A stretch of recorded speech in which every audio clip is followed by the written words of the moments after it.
Praise the lord. ప్రభు అయిన యేసుక్రీస్తు నామంలో మీ అందరికీ మా హోసన్నా మినిస్ట్రీస్ తరపున హృదయపూర్వకమైన వందనాలు తెలియపరుస్తున్నాను. ప్రభు మిమ్మల్ని ఆశీర్వదించి దీవించునుగాక. ఈ అనుదిన కృప అనే ఈ సందేశాల ద్వారా ప్రతిదినం ఆధ్యాత్మికమైన మేలులు పొందుతూ దేవుని వాక్య ధ్యానంలో బలపరచబడుతున్న మిమ్మల్ని అందరినీ ఇంకనూ అంచెలంచెలుగా ప్రభు దీవించి నూతనమైనటువంటి కృపలతో నా ప్రభు నింపునుగాక. మీ కార్యములను సఫలం చేసి సాక్షులుగా ప్రభు మిమ్మల్ని వాడుకొనుగాక. ప్రియులారా, చూడండి, పరిశుద్ధ గ్రంథంలో 32వ కీర్తన 7వ చరణంలో చక్కటి మాట మనం చదువుతాము. నా దాగు చోటు నీవే, శ్రమలో నుండి నీవు నన్ను రక్షించదవు, విమోచన గానములతో నీవు నన్ను ఆవరించదవు. ప్రియులారా, ఈ వాక్యంలో దైవజనుడు చెప్పిన ఈ మాట కాస్త మనం ఆలోచించాలి. ఎందుకంటే నా దాగు చోటు నీవే, శ్రమలో నుండి నీవు నన్ను రక్షించదవు. అసలు దాగుచోటు అనేది మనకి ఎప్పుడు అవసరము అనంటే, ఒక అపాయము లేక ఒక కీడు మన ఎదుట ఉన్నప్పుడు ఆ పరిస్థితులలో మనం దాగి ఉండడానికి ఇష్టపడతాము. ఎందుకంటే ఆ ఉపద్రవాన్ని మనం తప్పించుకోవాలి, ఆ కీడు మనం తప్పించుకోవాలి, మనం సజీవులుగా నిలవాలి అన్నప్పుడు మనకు ఎక్కడ రక్షణ కలుగుతుంది, కాపుదల కలుగుతుంది, భద్రత కలుగుతుంది, ఎక్కడ మనం సురక్షితంగా ఉండగలము అని నలుదిశలా ఆలోచిస్తాము. ఇటు బంధువుల యొద్ద, రక్త సంబంధికుల యొద్ద, అయినపోయిన వాళ్ళ ఎదుట, లేక మనకు ఎక్కడ సురక్షితం కలుగుతుందో అటుగా మన మనసు ఉర్రుతలొగుతుంటుంది. మరి ఈ కీర్తనకారుడు ఆ దిశగా ఆలోచించట్లేదండి. తనకు శ్రమ కలిగింది, ఇబ్బంది కలిగింది, తను ఒక ఆపదలో ఉన్నట్లుగా గుర్తించాడు. ఇప్పుడు ఆయన ఎటు వెళ్ళాలని ఆశించట్లేదు. కానీ ప్రభుని మాత్రం ఒక మాట, అదేంటంటే, నేను ఎక్కడికి వెళ్ళి నిలిచినప్పటికీ కూడా నీవు నన్ను కాపాడకపోతే నేను ఎలా కాపాడబడగలుగుతాను? చూడండి, ఆయన ఆలోచన ఎంత లోతైనటువంటి ఆధ్యాత్మికమైన విలువలు కలిగిందో అనేది ఇట్టే మనం గుర్తుపట్టవచ్చండి. నీవు నన్ను భద్రపరచకపోతే, నీవు ఈ ఆపత్కాలమందు నన్ను ఆదుకొనకపోతే, నీవు ఈ కీడులో నుండి నన్ను తప్పించకపోతే, ఈ శ్రమలలో నీవు నాకు తోడై ఉండి నాకు ఆదరణ, సంతోషము, విమోచన నువ్వు కలిగించకపోతే నేను ఎవరి దగ్గరికి వెళ్ళి నిలిచిన ప్రయోజనం ఏంటి? నిజమే, మనం అవివేకంగా ఎన్ని తీర్మానాలు చేసుకుంటుంటామో ఈ వాక్యం మనల్ని ప్రశ్నిస్తుందండి. ఎందుకంటే మనం ఎవరో దగ్గరికి వెళ్ళి ఎక్కడో నిలిచి ఏదో చేసి ఆదరణ పొందాలనుకుంటాము, తప్పించబడాలనుకుంటాము, కాపాడబడాలనుకుంటాము. కానీ హృదయంలో మనకు నెమ్మది లేకుండా ఏదో ఒక తెలియని ఆందోళనతో మనం బ్రతుకుతూ ఎక్కడికి వెళితే మనం నిమ్మళంగా, నెమ్మదిగా, విశ్రాంతిగా ఉండగలుగుతామండి? నా ప్రియ సహోదరులారా, ఈరోజు ప్రతి మనిషి కూడా ఏదో ఒక వేదనతో నలిగిపోతున్నాడు, ఏదో ఒక సమస్యతో సతమతమైపోతున్నాడు. ఏదో తెలియని ఒక కలవరం మనిషి హృదయంలో సింహాసనం వేసుకుని కూర్చుంది. దాన్ని తొలగించుకోవడానికి తీర్థయాత్రలు చేస్తున్నారు. ఇంకా ఎక్కడికో వెళ్ళి మనసు శాంతిగా, ప్రశాంతంగా బ్రతకాలని ఆశిస్తున్నారు. ఆశించిందే ఆమడ ద్వారాన్ని నిలబడిపోతే అలసి సొలసి సొక్కిపోయి ఈరోజున నిండు నూరేళ్ల జీవితం అర్ధాంతరంగా ముగించుకోవడానికి సాహసిస్తున్న జీవితాల్ని మనం చూస్తున్నాం. కానీ ఈ వాక్యం మనకు నేర్పుతున్న పాఠం ఏంటంటే, మనకు ఒక దాగుచోటు ఉంది, అక్కడ మనం దాగి ఉండాలి. అంటే ప్రభువు మనల్ని ఎక్కడ ఉంచితే అక్కడ, ప్రభు ఏది చెప్తే దానిని ఆలకించి ఆ చోట, ఆ స్థలముందు మనం గనక నిలిచి ఉండగలిగితే మనం సమాధానంగా ఉండగలుగుతాము, ధైర్యంగా బ్రతకగలుగుతాము, సంతోషంగా జీవించగలుగుతాము, సురక్షితంగా మనం బ్రతకగలమనే విషయాన్ని మనం గుర్తించాలండి. పరిశుద్ధ గ్రంథంలో మనం చాలాసార్లు చదువుతుంటాము. ఆ మాటను కూడా నేను మీకు జ్ఞాపకం చేస్తాను. అదేంటంటే, రాజుల మొదటి గ్రంథం 17వ అధ్యాయం 3వ వాక్యాన్ని నేను చదువుతున్నాను. నీవు ఇచ్చటి నుండి తూర్పు వైపునకు పోయి యోర్దానునకు ఎదురుగానున్న కేరేతు వాగు దగ్గర దాగియుండుము. ప్రియులారా చూడండి, ఇక్కడ దైవజనుడితో చెప్తున్నాడు ప్రభు. ఓ భయంకరమైన పరిస్థితుల్లో ఉన్నాడు ఆయన, ఆపదలలోనే ఉన్నాడు.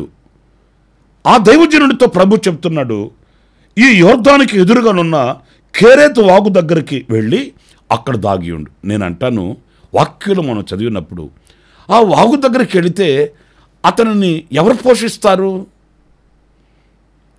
ఎలా ఆకలి తీర్చబడుతుంది? ఎలా నిమ్మలంగా, నెమ్మదిగా, విశ్రాంతిగా, ప్రశాంతంగా బ్రతకగలడు? ఒకవైపు ఆకలి బాధ, మరొక వైపు కరువు కోరలలో చిక్కుకొని ఉన్న పరిస్థితులు మనకు కనిపిస్తున్నాయి. కానీ ఇలాంటి ప్రశ్నలు మనం వేస్తే దేవుని యొద్ద ఆ శాంతి సమాధానమే కానీ, ఆ కాపుదల భద్రతే కానీ, లేక దైవ దీవెనే కానీ మనం పొందుకోలేమండి. ఆయన అక్కడికి వెళ్ళమన్నాడు. దైవజనుడి చరిత్ర కూడా మనం చదివితే మారు మాట మాట్లాడకుండా ఆయన అక్కడికి వెళ్ళాడు.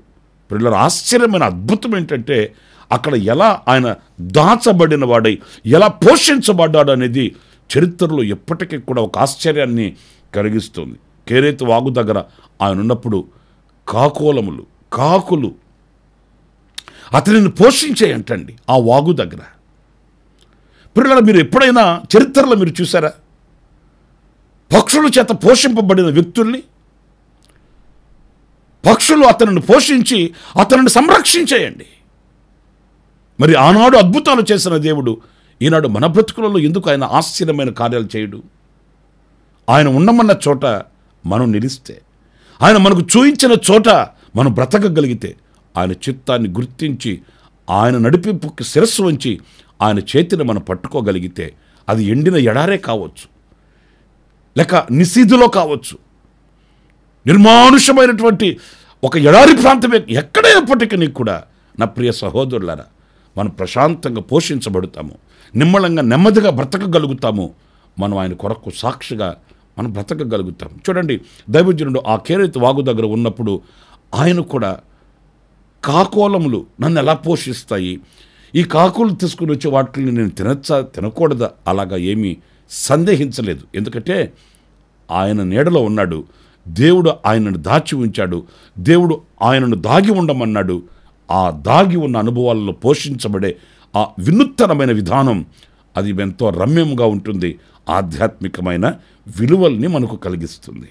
ఈరోజున నా ప్రియులారా, ఈరోజు ప్రభు నిన్ను ఎక్కడ ఏ స్థితిలో ఆయన దాగి ఉండమంటే ఆ స్థితిలో దాగి ఉన్నప్పుడే ఆశ్చర్యమైన గొప్ప కార్యాలు చూడగలుగుతాము.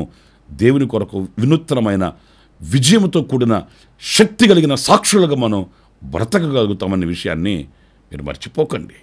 మరొక విషయం కూడా నేను మీతో చెప్తాను. అది దైవజనుడైన మోషే ప్రభువును ఒక వింతైన కోరిక కోరాడు. మనం కూడా చాలా కోరికలు కోరుతుంటాం, ఎన్నో ఆశలు ప్రార్థిస్తుంటాం, ప్రభుత్వం వినిపించుకుంటుంటామండి. కానీ దైవజనుడైన మోషే ఒక ఆశ్చర్యకరమైనటువంటి ఆశను వ్యక్తపరిచాడు. అదేంటంటే, నిన్ను చూడాలి, నీ ముఖమును చూడాలి ప్రభు అని తండ్రి అయిన దేవుని ఆశించాడు, అడిగాడు, ప్రార్థించాడు.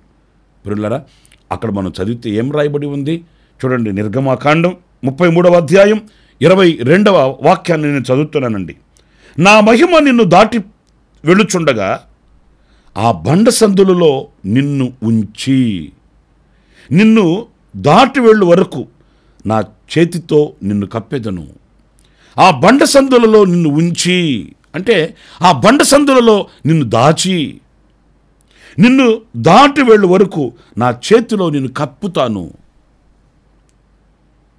ఆ బండ సందులలో దాచి అనే చోట మనం ఆలోచించినప్పుడు బండ సందులలో ఎంత విశాలత ఉంటుంది, ఆ బండ సందులలో ఎలా బ్రతకగలుగుతాము, ఎలా ఉండగలుగుతాము? ఆ బండ సందులలో మనం అటు ఇటు తిరగడానికి కాదు, కనీసం మనం కూర్చొని లేక పడుకొని లేక విశ్రాంతిగా ఉండే అంత స్థలం ఉంటుంది అక్కడ బండ సందులలో అని అంటే, ఒకవేళ అంత విశాలత లేకపోవచ్చు. మనం ఆయన కొరకు కనిపెట్టుకుని ఉండగలిగినంత విశాలత మాత్రం ఉంటుందండి. లేకపోతే ఆయన చెప్పడు కదా. ఏమంటే ప్రభు మనల్ని ఇరుకులలో పెడతాడా? ప్రభు మనల్ని శ్రమలలో ఉంచుతాడా? ప్రభు మనల్ని కన్నీళ్లలో ఉంచుతాడా? మనం జీవించలేని జీవితాన్ని మన భుజస్కంధాల మీద పెడతాడా? మనం భారం కలిగి బాధలతో, కన్నీళ్లతో, వేదనతో, వ్యాధులతో నలిగిపోతూ ఉంటే ఆయన సంతోషిస్తాడా? లేనే లేదండి. ఒకవేళ మనం కోరుకున్నంత విశాలత అక్కడ లేకపోవచ్చు, మనం కోరుకున్నంత స్వతంత్రత అక్కడ లేకపోవచ్చేమో, కానీ మనం బ్రతకగలిగినంత, మనం ఉండగలిగినంత, మనం నిలవగలిగినంత పరిస్థితులు తప్పనిసరిగా ఉంటాయి. మనం అది గ్రహించమండి. నన్ను బండ సందులలో ఉండమన్నాడు, నన్ను ఇరుకైన చోట ఉన్నాం. ఎంత ఇరుకు? నీవు ఉండగలిగినంత ఇరుకు, అంతేగాని మనం ఉండలేనంత ఇరుకు కాదు కదా. కొంతకాలం అవసరమును బట్టి ప్రభు మనల్ని ఆ స్థలమందు పెడతాడు, ఆ స్థలమందు ఉంచుతాడు, ఆ స్థితిలో మనల్ని దాచి ఉంచుతాడు. అది మనం గుర్తించాలండి. చాలామంది స్తుతి చెల్లించుట కంటే సణుగులు మాత్రం ఎక్కువగా సణుక్కుంటుంటారండి.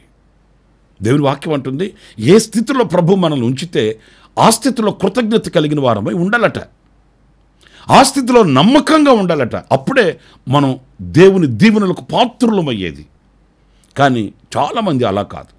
నన్ను ఇక్కడ ఎందుకు ఉంచాడు, నేను ఇక్కడ ఎందుకు ఉండాలి, నేను ఎవరికి, వాళ్ళకి వీళ్ళకి ఎందుకు లోబడాలి, వాళ్ళ మాట వీళ్ళ మాట ఎందుకు వినాలి, నేను ఈ స్థితికి దిగిరావాల్సిన అవసరం నాకు ఎందుకు వచ్చింది. ఇదిగో ఇలాంటి సంశయాలు, ఇలాంటి సణుకులు ఎప్పుడైతే ఉంటాయో అదే దీవెనకు అడ్డుబండండి.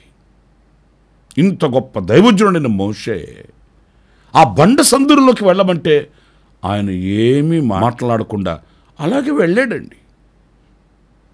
నేను పిలువబడిన వాడిని, నేను ఏర్పరచబడిన వాడిని, నేను వీరుడును, నేను శూరుడును, నేను ఐగుప్తు సకల విద్యల యందు ప్రావీణ్యత గలవాడిని, ప్రవీణుడను, ఇలాగ ఏం మాట్లాడలేదండి. నీవు నన్ను చూడాలనుకుంటే, నా మహిమను నువ్వు చూడాలనుకుంటే ఆ బండ సందులలో నిలబడు, ఆ బండ సందులలోనికి వెళ్ళు, నా చేతితో నేను కప్పి ఉంచుతాను అన్నప్పుడు ఆయన మాటకు శిరస్సు వహించాడు. అందుకే ఆయన ఆ దైవ మహిమను చూడగలిగాడు. నా ప్రియమైన వారులారా, మీ ఉద్యోగంలో, వ్యాపారంలో, మీ కుటుంబపు విషయాలలో ఆలోచించండి. ఒకవేళ కొన్ని పరిస్థితులు మనకు ఇరుకుగా ఉండవచ్చు, కానీ ఒక్కటి మాత్రం మీ మనసును స్థాపించుకోండి, మనము ఉండగలిగినంత ఇరుకు అంతే, మనం ఉండలేనంత ఇరుకు కాదు. మనం అనుభవించవలసినంత శ్రమలు మనం అనుభవించలేని శ్రమలు కాదు. ఆనాడు మనం దేవుని మీద ఆధారపడి ఆయన మాటను విశ్వసించి, నా ప్రభు నన్ను ఇక్కడ దాచి ఉంచాడు, దీని తర్వాత ఒక మహిమను నేను చూడబోతున్నాను, ఒక ఆశ్చర్యకరమైన మేలు పొందుకోగలుగుతున్నానని మనం విశ్వసించగలిగితే నిశ్చయముగా ఆయన మహిమను మనం చూడగలుగుతాము. మన హృదయ వాంఛ తీర్చబడుతుంది, ఆధ్యాత్మికమైన ఆ యొక్క శక్తిని మనం పొందుకోగలుగుతామనే విషయాన్ని మనం మర్చిపోకూడదు. ఇంకొక మాట నేను మీకు జ్ఞాపకం చేస్తాను. అదేంటంటే రాజుల 2వ గ్రంథం 11వ అధ్యాయంలో మనం చదివినప్పుడు అక్కడ కొన్ని మాటలు ఏమితో చదివి వినిపిస్తాను, వినండి. 3వ వాక్యం చదువుతున్నానండి. అతల్య దేశమును ఏలుచుండగా ఇతడు 6 సంవత్సరములు యెహోవా మందిరమందు దాదితో కూడా దాచబడి ఉండెను. ఇక్కడ దేవుని మందిరములో దాచబడడం. దేవుని మందిరం అంటే ఏంటండి? దేవుని మందిరం దేనికి వాడుకోవాలండి? అసలు దేవుని మందిరం యొక్క అనుభవాలు మనకేం చూపిస్తున్నాయి? మన దాగుచోటు. ఎవరైతే ఈ మందిరపు అనుభవాలు కలిగి ఉంటారో, దేవుని మందిరానికి వెళ్ళి దేవుని సన్నిధిలో కూర్చుండి ఆయన మాటలు విని, లేక ఆయన స్తుతి ఆరాధనలో పాలు పొంది ఆ మందిరానికి వాళ్ళకి ఎవరికైతే సహవాసం కలిగి ఉంటారో వారు దాచబడుతారండి ప్రభు యొక్క రాకడ వరకు. దేవుని మందిరము అనేది ఒక విడిది గది, ఆయన ఆగమనమునకు మనం సిద్ధపరచబడే గది. లోకంలో ఉన్న శత్రువు మన మీద దాడి చేయకుండా మనం నివసించగలిగిన మందిరం అది. అందుకే మన పితరులు కూడా చూడండి, ఆ దేవుని మందిరముతో వాళ్ళు నిబంధన చేసుకున్నారట, మేము యెహోవా మందిరమును విడువము. ఎందుకంటే ఈ లోకములో నుంచి మనల్ని ప్రత్యేకించి మనల్ని దాచి ఉంచేది దేవుని మందిరము, దేవుని మందిరము యొక్క సహవాసము. పురులారా, కొంతమంది పొగరబోతు మాటలు మాట్లాడుతుంటారండి. మేము ఏ మందిరాన్ని నమ్మమండి, మేము ఏ చర్చిని నమ్మమండి, మేము ఏ పాస్టర్ని నమ్మమండి. ఇలాంటి పొగరుబోతు మాటలు మాట్లాడుతుంటారు. దేవుని మందిరాన్ని నమ్మకపోవడం ఏంటి? దేవుని మందిరాన్నే నమ్మకపోతే నీవు దేవునిని ఇరిగిన వాడు ఎలాగవుతావు? దేవుని మందిరము ఒక ఆశ్రయపురము కదా. దేవుని మందిరము మనం దాగుచోటు కదా. దేవుని మందిరం మనల్ని సిద్ధపరిచేది, ప్రభు రాకడ కొరకు మనల్ని పదిలపరిచేది కదా. జీవము కలిగిన దేవుని మందిరంలో మనం చేరాలి. సజీవుడైన ప్రభుని ఆరాధించాలి. ఆ దేవుని మందిరంలో మనం దాగి ఉండాలి. ఆయన మనల్ని దాచిన చోటు, ఆయన మనల్ని దాగి ఉండమని చెప్పిన చోటు దేవుని మందిరం. కనుక ఆ మందిరంలో మనం దాచబడిన వాడమైనప్పుడు మరణం నుంచి తప్పించబడతాము, శత్రువు నుంచి తప్పించబడతాము, ఉపద్రవం నుంచి తప్పించబడతాము. ప్రభు రాకడకు సజీవులుగా మనం కాపాడబడతామనే విషయాన్ని మనం మర్చిపోకూడదండి. అందుకే కీర్తనాకారుడు ఈ శ్రమలు దాటిపోవు వరకు, మీరు ఇంకొక మాట కూడా పరిశుద్ధ గ్రంథంలో చదువుతారండి. అది యెషయా గ్రంథం 26వ అధ్యాయం 21వ వాక్యం అండి. నీవు వెళ్ళి నీ అంతఃపురంలో ప్రవేశించుము, నీవు వెళ్ళి నీ తలుపులు మూసుకొనుము, ఉగ్రత తీరిపోవు వరకు కొంచెం సేపు దాగి ఉండుము. చూసారండి, కొంచెం సేపు దాగి ఉండుము. ఆ దాగి ఉండే అనుభవం మనకు కావాలండి. ప్రభువుని వేడుకోవాలండి. ఈ ఉగ్రత తీరిపోయేంత వరకు ప్రభు నన్ను నీవు దాచాలి, నేను దాగి ఉండాలి అని ఎప్పుడైతే ఆ భావనతో మన ప్రభుని ఆశ్రయించగలుగుతామో ఆయన మనల్ని దాచి ఉంచుతాడు. ఆయన చిత్తానుసారంగా మనల్ని పదిలపరుస్తాడు. ఏ కీడు మన దగ్గరికి రానే రాదండి. శత్రువు వేసిన ప్రతి అగ్నిబాణాన్ని మనం తప్పించుకోగలుగుతాము. శత్రువు కట్టిన కోటగాడల్ని మనం దాటగలుగుతాము. విజయ వీరులమై ప్రభు కొరకు సాక్షిగా ఉండగలుగుతాము. కనుక మనము కూడా సమ్మతి అయిన మనసుతో ప్రభు నేను దాగి ఉండాలి, ఆ దాగి ఉన్న చోటు నాకు చూపించండి, నన్ను దాచి ఉంచండి అని కోరుకుందాము. ప్రభు యొక్క ఆజ్ఞలు ఆలకిద్దాము. ఆ రీతిగా దాచబడి ప్రభుకు సాక్షిగా బ్రతుకుదాం. అలాంటి కృప నా దేవుడు మీ అందరికీ అనుగ్రహించునుగాక. చిన్న ప్రార్థన చేస్తాను. ఆశ్చర్యకరుడైన తండ్రి, జీవాధిపతి అయిన ప్రభువా మీకు వందనాలు. మా పితరుడు కీర్తనాకారుడు, నా దాగుచోటు నీవే, ఈ శ్రమలు దాటిపోయేంత వరకు నేను దాగి ఉండాలి అని కోరుకున్నట్లుగానే మా బ్రతుకులలో కూడా నాయనా కొన్ని సందర్భాలు మా ఎదుట సాతాను విజృంభిస్తున్నటువంటి పరిస్థితులు కనబడినప్పుడు మేము కూడా దాగి ఉండాలి. మా జ్ఞానం సరిపోదు, మా తెలివి సరిపోదు, మీరు మమ్మల్ని దాచాలి. మీ శక్తి మాకు కావాలి. ఆనాడు మా పితరుడు కేరేతు వాగు దగ్గర దాగి ఉన్నాడు నాయన. ఆనాడు మా పితరుడైన మోషే బండ సందులలో దాగి ఉన్నాడు నాయన. మందిరం ఒక దాగు చోటుగా లేఖనాల్లో మేము చూస్తూ వచ్చాము నాయన. ప్రభు, ఈ లేఖన భాగాల ద్వారా మేము కూడా తీర్మానం చేసుకుంటున్నాము.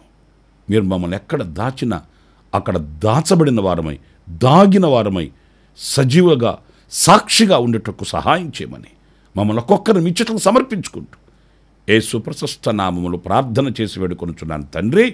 Amen, amen. ప్రభు మిమ్మల్ని ఆశీర్వదించి దీవించునుగాక. ఈ దినమంతా విశేషమైన కృప నా దేవుడు మీకు మీ కుటుంబాలకు సమృద్ధిగా అనుగ్రహించునుగాక. ఆమెన్.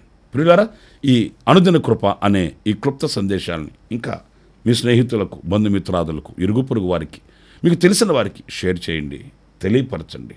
మీరు కూడా తప్పనిసరిగా ఈ యూట్యూబ్ ఛానల్ని సబ్స్క్రైబ్ చేసుకోండి. ప్రతిదినం ఈ అనుదిన కృప అనే ఈ క్లుప్త సందేశాలు మీకు చేరువవుతాయి, ఆధ్యాత్మికమైన బలాన్ని ప్రసాదిస్తాయి. ఆమెన్. ప్రతి దినము ఈ అనుదిన కృప అను సందేశాల కొరకు, ఇంకా మరిన్ని ఆత్మ సంబంధమైన సందేశాల కొరకు ఈ మా యూట్యూబ్ ఛానల్ ని సబ్స్క్రైబ్ చేసుకోండి. Pastor Ramesh, ministries.